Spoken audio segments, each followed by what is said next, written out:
আসসালামু আলাইকুম। আপনারা দেখেন এই যে সবাই রোয়া কাটতেছে। কাক আর কোকিল দুটা পাখির আকৃতিগত দিক থেকে সবই এক। কাকও কালো, কোকিলও কালো, কিন্তু কোকিল গান গায়, কিন্তু ঘর বাঁধতে পারে না, বাসাও বাঁধতে পারে না, সে কোনো সংসার করতে পারে না। তারপরে কোকিলের গান মানুষের সবচেয়ে বেশি পছন্দ। পাশাপাশি কাক কাক আপনার আশেপাশের যত নোংরা জিনিস খেয়ে পরিবেশকে সুন্দর রাখার চেষ্টা করে, তারপরে কাককে মানুষ খুব একটা ভালোবাসে না।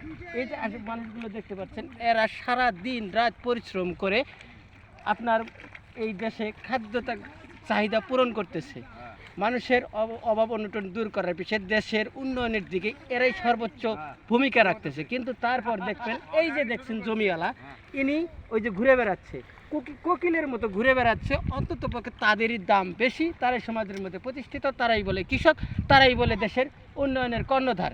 আসলে সবচেয়ে বেশি গুরুত্ব দিতে হবে এই যে শ্রমিক মানুষগুলো খাটতেছে, পরিশ্রম করতেছে, অথচ তাদের গুরুত্ব সবচেয়ে কম। যেমনটা কাকের কোনো গুরুত্ব নেই। এই পরিশ্রমী মানুষগুলোর দিকে অবশ্যই আমাদের তাকাতে হবে। ধন্যবাদ সবাইকে।